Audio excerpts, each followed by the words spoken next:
அனைவருக்கும் வணக்கம். நேற்று நம்ம இதில அந்த காணொளி வந்திருக்காது. உடல்நிலை சரியில்லாத காரணத்தினால.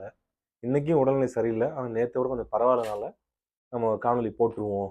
ஏன்னா, நேத்து முந்தா நேத்து நம்ம போட்ட காணொளி, திருமல் நாயக்கர பத்தின காணொளி. 2வது காணொளி போடலன்னா, சில இதுக்கு வந்து நிக்குங்க கடிக்கிறதுக்கு. "என்ன நீ தெலுங்கனா? பயந்துட்டியா?" அப்படின்னு சொல்லி பேசுவாங்க. ஸோ அந்த காரணத்துக்காண்டி தான் வந்து இன்னைக்கு கண்டிப்பா போடணும்னு சொல்லி போட்டாச்சு. ஆ போன வாட்டி நம்ம போட்ட காணொளியில ஒரு இம்பார்ட்டன்டான கொஸ்டின் கேட்டிருந்தோம். ராமப்பையனுடைய அந்த ராமப்பையர் இருக்கார்ல, திருமல் நாயக்கருடைய முதன்மை தளபதியும், பிரதமராக இருக்கக்கூடிய இந்த ராமப்பையருடைய வாரிசு யாரு அப்படின்னு கேட்டிருந்தோம். பரவால்ல. கமெண்ட் செக்ஷன்ல வந்து பார்த்தீங்கன்னா, நெறைய பேர் வந்து சரியா பதில் சொல்லியிருந்தாங்க. எனக்கே ரொம்ப ஆச்சரியமா இருந்துச்சு. நம்ம மட்டும் தான் வந்து இந்த ஆராய்ச்சின்ற கோணத்துல போறோமா? இல்ல மக்கள் வந்து பார்த்தீங்கன்னா, அதெல்லாம் கண்டுக்காம விட்டாங்கன்னு பார்த்தா, இன்றைக்கு இருக்க இளைஞர்கள் உண்மையிலேயே ரொம்ப பெருமைக்குரிய விஷயம் தான். அழகா எல்லாருமே போட்டிருந்தாங்க யார் என்னன்றத. அதையும் நம்ம பார்த்துருவோம். சில பேர் வழக்கமா சில கொஸ்டின் கேட்டிருந்தாங்க. சில பேர் திட்டியிருப்பாங்க. அதையும் நம்ம ஒரு வாட்டி ரிவைண்ட் பண்ணிட்டு, நம்ம இன்னைக்கு உண்டான காணொளிக்கு போயிரலாம். ஃபர்ஸ்ட் இது. "அடேய் நீ அடி வாங்குனத மறந்துட்டியா? எப்பங்க அடிச்சாங்க? நெறைய பேர் அடிச்சிருக்காங்க. வாரம் வாரம் அடி வாங்கியிருக்கேன். மாசம் மாசம் அடி வாங்கியிருக்கேன். எந்த மாசம், எந்த நாளு அப்படின்னு சொன்னீங்கன்னா, கொஞ்சம் வந்து யோசிச்சு சொல்றேன்.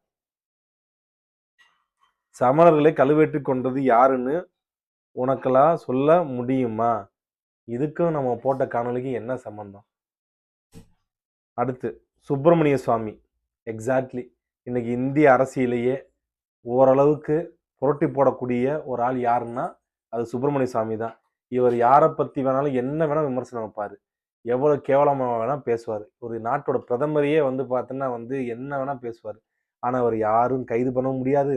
இவர யாரும் அரெஸ்ட் பண்ணவும் முடியாது. இவர் யாரும் கேள்வியும் கேட்க முடியாது. அந்த அளவுக்கு வந்து பார்த்தீங்கன்னா, அதிகாரம் படைத்த மனிதர் தான் இந்த சுப்பிரமணிய சுவாமி. இந்த சுப்பிரமணிய சுவாமியோட முன்னோர் தான் ராமப்பையர் எனப்படுகிறவர். அன்றே சுல்தானின் காலத்தில் உன்னை கழுமரம் ஏற்றிருந்தால் நீ இன்று இவ்வளவு பேச மாட்டாய். பல்லர்கள் உம்மை திருடர்கள் என்று சொல்வது சரியாகத்தான் உள்ளது. எங்க கொண்டு வந்து எங்க போய் கனெக்ட் பண்றாங்க பாருங்க. இதெல்லாம் வந்து தேவேந்திர வேளாளர் சமுதாயம் புரிஞ்சுக்கணும். கழுவேற்றம் பண்ணது யாரு? எப்ப பண்ணாங்க? அதே சுல்தான் ஆட்சி காலத்துல வந்து பாத்தீங்கன்னா, அந்த சமுதாயத்தை வந்து எவ்வளவு கீழ்த்தனமா எழுதியிருக்காங்க தெரியுமா கல்வெட்டு? கண்டதேவி ஹிஜ்ரா கல்வெட்டு வந்து என்ன சொல்லுது உங்களுக்கு தெரியுமா? அதெல்லாம் தெரியாது.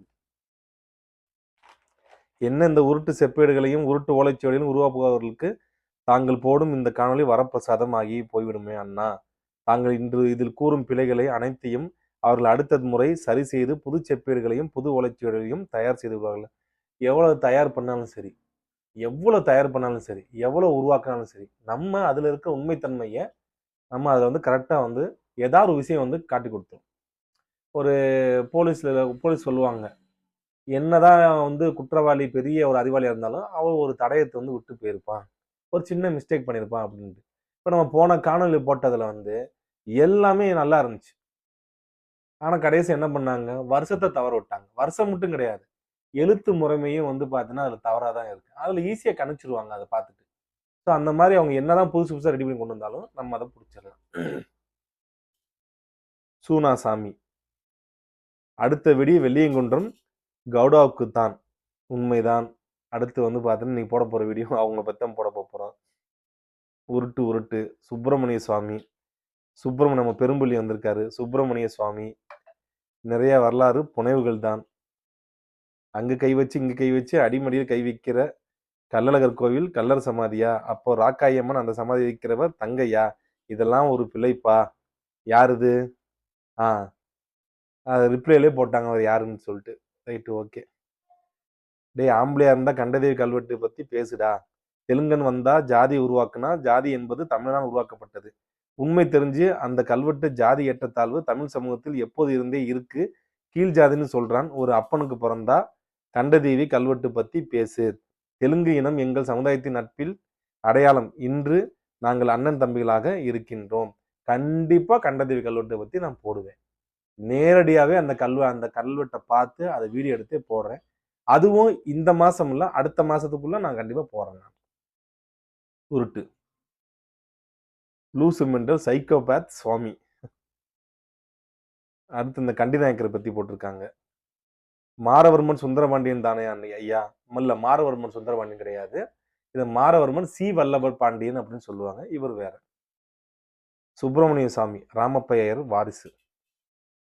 250 வருடம் கொடுங்கோல் ஆட்சி. சுப்பிரமணிய சுவாமி அருமை தம்பி. ஆமண்ணா. அடுத்து சுப்பிரமணிய சுவாமி பத்தி டீட்டெயிலா ஒருத்தர் போட்டிருக்காப்ல. யாருன்னா அருள் ஜெகன். ரொம்ப டீட்டெயிலா போட்டிருக்காப்ல. ஓகே, நாம இன்னைக்கு பார்க்க போற காணொளி வந்து என்ன காணொலின்னா, அதே திருமல் நாயக்கருடைய செப்பேடுல இருக்கக்கூடிய அந்த இன்னொரு செப்பேடு ஒன்று இருக்கு. அந்த இதுல வந்து என்ன தவறு வந்து பார்த்தோன்னா சொல்லியிருக்காங்க அப்படின்றத வந்து நம்ம வந்து இன்னைக்கு பார்க்க போறோம். இது வந்து என்ன செப்பேடுன்னா, ஒரு கோயிலுக்கு வந்து பார்த்தீங்கன்னா மரியாதை கொடுக்கக்கூடிய ஒரு செப்பேடு.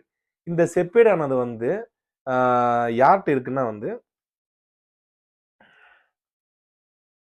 வெள்ளியங்குன்றம் பாளையக்காரர்களாகவும் ஜமீன்தார்களாகவும் இருந்தவர்களின் வழி வந்தவர்களிடம் உள்ளது. அதாவது வெள்ளியங்குன்றம் ஜமீன் ஒரு ஜமீன் இருக்கு. இது வந்து விஸ்வநாத நாயக்கர் காலத்துக்கு பின்பு, திருமல் நாயக்கர் காலத்துக்கு முன்பு அப்படின்ற மாதிரியும், திருமல் நாயக்கர் தான் வந்து இந்த ஜமீனை கொடுத்தாருன்ற மாதிரியும் நிறைய வந்து அந்த கான்ட்ரவர்சி நிறைய இருக்கு. பட் இருந்தாலும் வந்து இவங்க கன்னட மொழி பேசும் அனுப்ப கவுடா வம்சத்தை சேர்ந்தவர்கள். இந்த அனுப்ப கவுடா, ஒக்காலிகா, அமுப்ப கவுடா அப்படின்னு சொல்லி 3 கம்யூனிட்டி வந்து தமிழ்நாட்டில் வந்து பார்த்தீங்கன்னா தேனி மாவட்டம், மதுரை மாவட்டம், ப்ளஸ் திண்டுக்கல் மாவட்டம் உள்ளிட்ட பகுதியில் வாழ்ந்துட்டு இருக்காங்க. தேனி மாவட்டத்துக்கு இவங்க எப்படி வர்றாங்கன்னா, அந்த சைடில் இருக்கிற கர்நாடக பார்டர்ல இருந்து வந்து பார்த்தீங்கன்னா மைக்ரேட்டை வந்த பீப்புள்.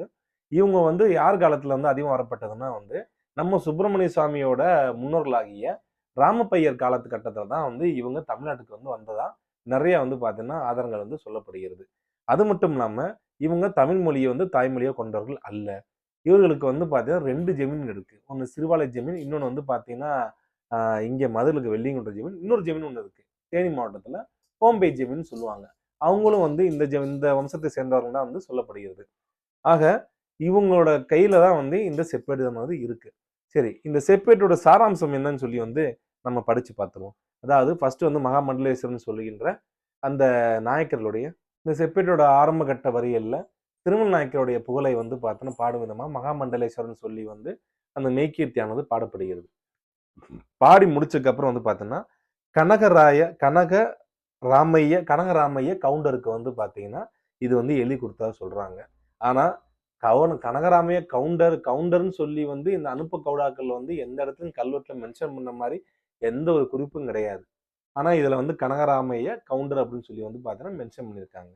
ஸோ நெக்ஸ்ட் வந்து பார்த்தீங்கன்னா இதுல என்ன சொல்றதுன்னா வந்து திருமாவிளஞ்சோலை தென் திருப்பதி ஆண்டன் சன்னதியில் வேடர்கள் எடுத்து புகுந்து அநேக திருப்பாரணங்களையும் சொர்ண பத்திரத்தையும் வெள்ளி பாத்திரங்களையும் முதலானவை சாமான்களின் கொள்ளையெடுத்து கொண்டு போய்விட்டதால் தலத்தார் வந்து கூக்குரல் போட்டதில் தம்மை வரவழைத்து கல்லறை வெட்டி செய்து களவு போன ஆவரணம் பாத்திரம் முதலானவை வாங்கி கொடுக்கும்படி அனுப்பி வைத்த தாமும் தனகசேகரத்துடன் போய் துப்பு தருடனே களவாளிகளை கண்டுபிடித்து அவர்களின் கனவில் கொண்டு போன சொத்துக்களை ஒன்று தவறாமல் வாங்கி ஆண்டவன் கருவிலப் பொட்டியில் சேர்த்து போட்டு அவர்கள் தலைகளை வெட்டி பொதிபிடித்து சமூகத்தில் கொண்டு வந்து வைத்து சிவப்பிரதாதம் சொல்லி கும்பிட முன்னாக அப்படின்னு சொல்லி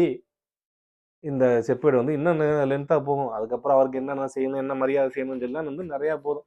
பச்சைக்கிளிக்காக தான் வழக்கம் போல பச்சைக்கிளிக்கு வந்து உடம்பு ரொம்ப வேர்க்கும், அவருக்கு வந்து ஏசியை மாட்டி விடவும், அவருக்கு வந்து 2 பேர் வீசி விடவும் சொல்லி அது ஏகப்பட்ட பச்சைக்கிளிக்க தான் வரும். இதுல என்னங்க வந்து நீங்க போலியை கண்டுபிடிச்சீங்க? கள்ளழகர் கோயில்ல வந்து பாத்தீங்கன்னா இந்த மாதிரி வந்து உள்ள வந்து சொர்ண பாத்திரம், தங்கம், வெள்ளி ஜாமா, பாத்திர பண்டங்கள் இதெல்லாம் வந்து திருடிட்டு போயிட்டாங்க. அதை வந்து பார்த்தீங்கன்னா வேடர்கள் திருடிட்டு போயிட்டாங்க. அதுக்கப்புறம் வந்து இந்த கவுண்டரை கூப்பிட்றாங்க, கவுடாவை கூப்பிட்றாங்க. கவுடாவை கூப்பிட்டு போய் தலையை போய் வெட்டி கொண்டு வாப்பான்னு சொல்றாரு திருமல் நாயக்கர். உடனே போய் இவரும் வெட்டி கொண்டு வந்துறாரு. யாரை? கல்லர்களை வந்து வெட்டி கொண்டுறாரு. அப்புறம் வந்து பார்த்தீங்கன்னா இதுக்கு மரியாதை கொடுத்தாங்க. இதுல என்ன நீங்க வந்து ஒரு போலியை கண்டுபிடிச்சீங்க அப்படின்னு சொன்னா, போன காணொலியாவது பரவாயில்ல, ஒரு வருஷம் வந்து பார்த்தீங்கன்னா தலையில கொண்டைய மறந்துட்டோன்னு சொல்லி வந்து நம்ம பார்த்துருப்போம். ஆனா இதுல எப்படின்னா இந்த சந்தானம் வந்து விஜய் படத்துல ஒரு படத்துல வந்து பார்த்தீங்கன்னா திருட போறப்ப திருடி வெளியே வர்றப்ப வந்து பார்த்தீங்கன்னா ஒரு ஊரே சேர்ந்து சிரிக்கும் பார்த்தீங்கன்னா, அந்த மாதிரி இது எல்லாமே தப்பா தான் இருக்கு. சரி, என்னென்ன தப்பு வருதுன்னு சொல்லி வந்து நம்ம ஒன்னொன்னா பார்த்துருவோம். முதல் விஷயம் என்னன்னா, இந்த இதுலயே நம்ம நடன காசிநாதனுடைய இந்த நடனத்தை வந்து நீங்க எல்லாரும் பார்க்கணும். இருந்தாலும் உண்மையிலேயே வந்து பாத்தீங்கன்னா ஒரு நடன ஆட போயிருந்தானா வந்து தமிழ்நாடு இல்ல உலகம் ஃபுல்லா ஃபேமஸ் ஆயிருப்பான். மைக்கேல் ஜாக்சனுக்கே இணையா இருந்துப்பாப்ல. அப்படி ஒரு போலி நடனம். என்ன சொல்லியிருக்காங்கன்னா இந்த செப்பேட்ல வந்து ஆண்டு வந்து என்ன குறிக்கப்பட்டிருக்குன்னா சகம் ஆண்டு 1491 சௌமிய வருடம் தை மாதம் 7ஆம் நாள் அப்படின்னு சொல்லி வந்து மங்களவாரத்திற்கு சமமான ஆங்கில நாள் சொல்லி இன்னொன்று கொடுத்துருக்காங்க. அதை ரெண்டாவது பார்ப்போம். ஃபர்ஸ்ட் 1491 சக வருடம் அப்படின்னு சொல்றாங்க. இந்த சக வருடமானது நம்ம ஏற்கனவே போன காணொலியே பார்த்தோம் 78 வருடத்தை வந்து நம்ம சேர்த்துக்கொள்ள வேண்டும். 78 வருடத்தை நம்ம சேர்த்துக்கொண்டோம்னா எப்ப வருது 1569 1569 தான் வந்து இந்த செப்பேடு எழுதப்பட்டிருக்குன்னு சொல்லி இந்த செப்பேடை வந்து எழுதுனா நாச்சியப்பன் பாத்திரக்கடை முதலாளி வந்து தப்பா எழுதி கொடுத்துட்டாப்புல. ஏன்னா 1569 யார் ஆட்சியில் இருந்தானா முதலாம் கிருஷ்ணப்ப நாயக்கர் தான் வந்து ஆட்சியில் இருக்காப்புல. அதாவது 1623 வந்து 1659 வரைக்கும் தான் திருமல் நாயக்கர் ஆட்சி பண்ணாரு. அவருடைய கொள்ளு தாத்தா காலத்திலேயே வந்து திருமல் நாயக்கர் பிறக்க போறாருன்னு சொல்லி திவ்ய திருஷ்டியில பார்த்து அப்படியே வந்து இந்த இதுல எழுதியிருக்காங்க. எவ்வளவு பெரிய ஒரு ஃபர்ஸ்ட் பாலே வந்து பாத்தீங்கன்னா எவ்வளவு கேவலமான பால் போட்டிருக்காங்க, உருட்டி விட்டுருக்காங்க, டெட் பால் ஆயிருக்கு. சரி, ஓகே. அடுத்து வந்து இந்த புத்தகத்திலே திருமநாயக்கர் செப்பேடு புத்தகத்திலே என்ன போட்டிருக்காங்கன்னா இதற்கு இணையான ஆண்டு என்ன ஆண்டுனா 1670. இந்த நடன காசிநாதனுக்குலாம் எவன் தொழில வேலை கொடுத்தானே தெரியல. ஒரு சக வருடத்தை கூட வந்து இவனுக்கு வந்து சேர்த்து சொல்ல தெரியலன்னா இவன் என்ன மாதிரியா வந்து பார்த்தா இவன் காலகட்டத்துல எழுதப்பட்ட அனைத்து புத்தகங்களையும் அனைத்து கல்வெட்டுகளையும் திருப்பி சரிபார்க்க வேண்டும் தான் நிதர்சனமான உண்மை. ஏன்னா 1491 78 வருஷத்தை கூட்டணும்னா எவ்வளவு வரும் 1569 வரும். ஆனா இவங்க புத்தகத்துல கொடுத்தது 1670. இது எவ்வளவு பெரிய ஒரு தப்பு. இது ரெண்டாவது போலி.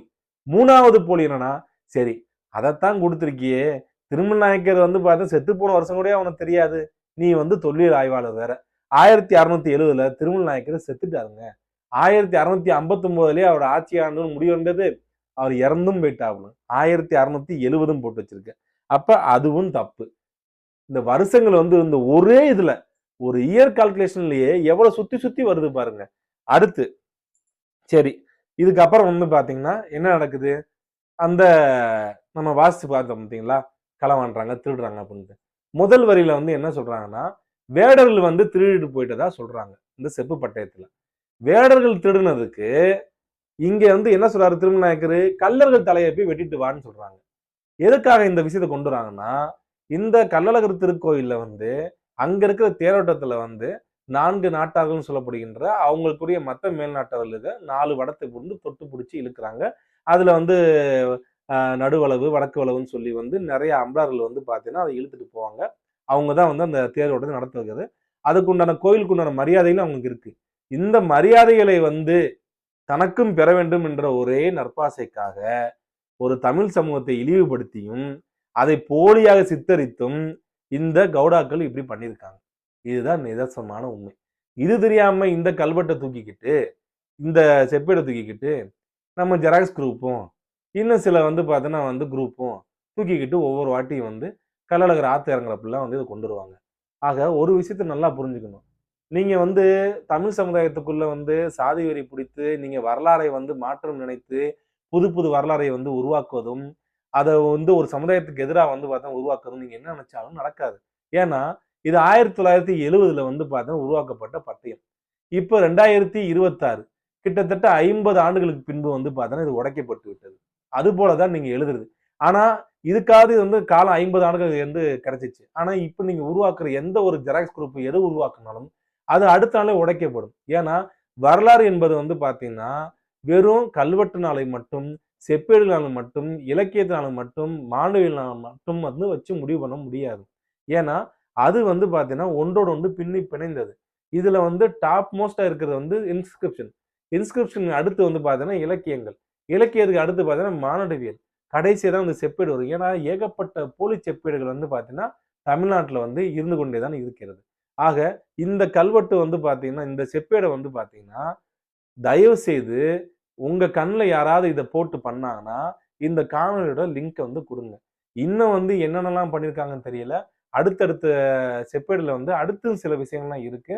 அதாவது இன்னொரு சமுதாயத்த வந்து பார்த்தீங்கன்னா, தங்களுக்கு வந்து கீழ இருந்தவங்கன்ற மாரி உருவாக்குவதற்காக ஒரு செப்பேடு வந்து உருவாக்கப்பட்டிருக்கு. அந்த செப்பேடு என்னன்றத வந்து நம்ம அடுத்த காணொளில பார்க்கலாம். நன்றி, வணக்கம்.